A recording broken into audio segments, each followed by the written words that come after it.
Bu videoda danışacağım surəni bir çoxunuz bilirsiniz. Lakin bu surənin gələcəyə dair çox riskli və bir o qədər də açıq xəbər verməsini heç düşünmüsünüzmü?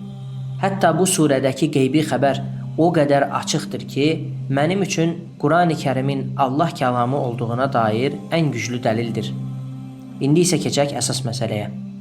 Bismillah, Əssəlamu aleykum və rəhmətullah. Əgər keçən bölümü izləməmisinizsə, həmin bölümdə Qurani-Kərimdə Məkkənin fəthi barədə verilmiş qeybi bir xəbərdən bəhs edirdim. İnşallah bu videoda isə Qurani-Kərimdəki möcüzəvi bir surədən bəhs edəcəm. Peyğəmbər Əfəndimiz sallallahu aleyhi və səlləmə öz müqəddəs vəzifəsi verildikdən bir müddət sonra Allah Azza və Cəllə ona yaxın qohumlarını xəbərdar etməsi barədə ayə nazil edir.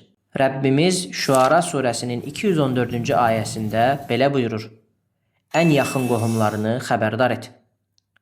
Bunun üzərinə Peyğəmbər Əfəndimiz sallallahu aleyhi və səlləm Səfa təpəsinə çıxır, insanları bir araya toplayır və xüsusilə də yaxın qohumlarına, əmilərinə səslənərək onlardan belə soruşur: Əgər mən sizə bu təpənin arxasında düşmən atlılarının olduğunu xəbər versəydim, mənə inanardınız? Təbii ki, Peyğəmbər Əfəndimiz sallallahu aleyhi və səlləm nübüvvətdən öncəki həyatında da heç bir zaman yalan söyləmədiyindən, bütün Məkkə əhli onu əmin olaraq, yəni əsla yalan danışmayan, güvənilir şəxs olaraq tanıyırdı. Məhz elə buna görə də orada olan insanlar hamısı bir ağızdan bəli inanardıq dedilər. Peyğəmbər Əfəndimiz sallallahu aleyhi və səlləm isə belə buyurur: O halda mən sizin üçün axirətin xəbərçisiyəm. Peyğəmbərimiz sallallahu aleyhi və səlləmin əmisi Əbu Ləhəb bunu eşitdiyi zaman çox qəzəblənir və səni həlak olasan, bizi bura bunun üçünmü toplamısan deyir. Məhz bu hadisənin üzərinə Allah Azze və Cəllə Təbbət surəsini nazil edir.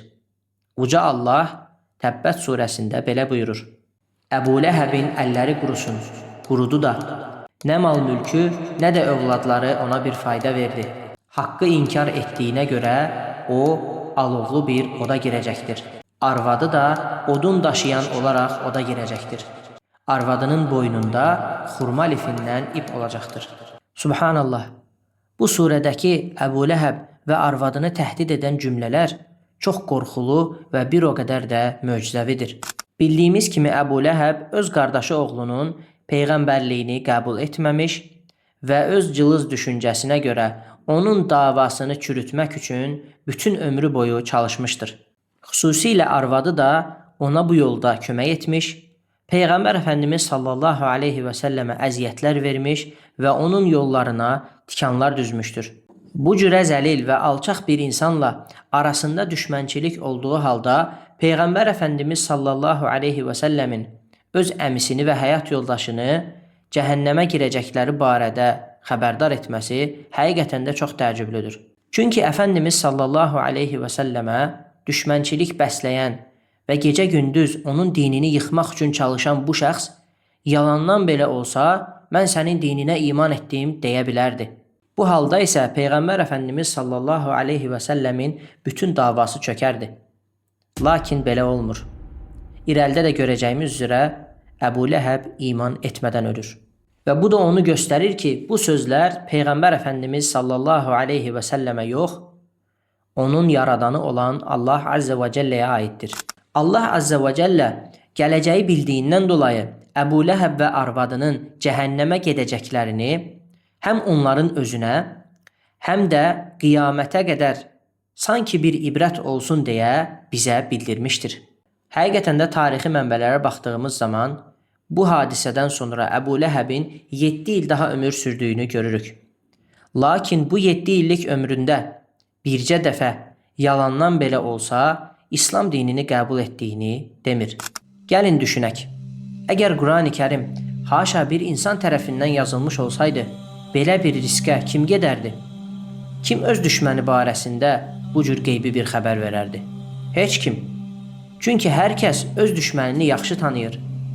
Hər kəs bilir ki, mən düşmənim barəsində belə bir iddialı qeybi xəbər versəm, düşmənim mənə olan düşmənçiliyindən dolayı Yalandan belə olsa bu xəbəri inkar edərdi və onun əksini söyləyərdi. Lakin belə olmur. Allah Azza və Cəllə Əbu Ləhəbə Peyğəmbəri vasitəsilə imansız öləcəyini və bundan dolayı da cəhənnəmə girəcəyini bildirmişdir. Bütün ömrü boyu düşmənçilik etdiyi, kin bəslədiyi qardaşı oğlunun davasını yıxmaq üçün gecə-gündüz çalışan Əbu Ləhəb isə elə imansız olaraq da ölür. Və bu surə bizə bir daha onu göstərir ki, Qurani Kərim sadəcə bir kitab deyil. O, Allah Azze və Cəllənin elminin və qüdrətinin canlı bir dəlilidir. Gələcək bölümdə görüşənədək. Vəlhamdülillahi Rabbil aləmin.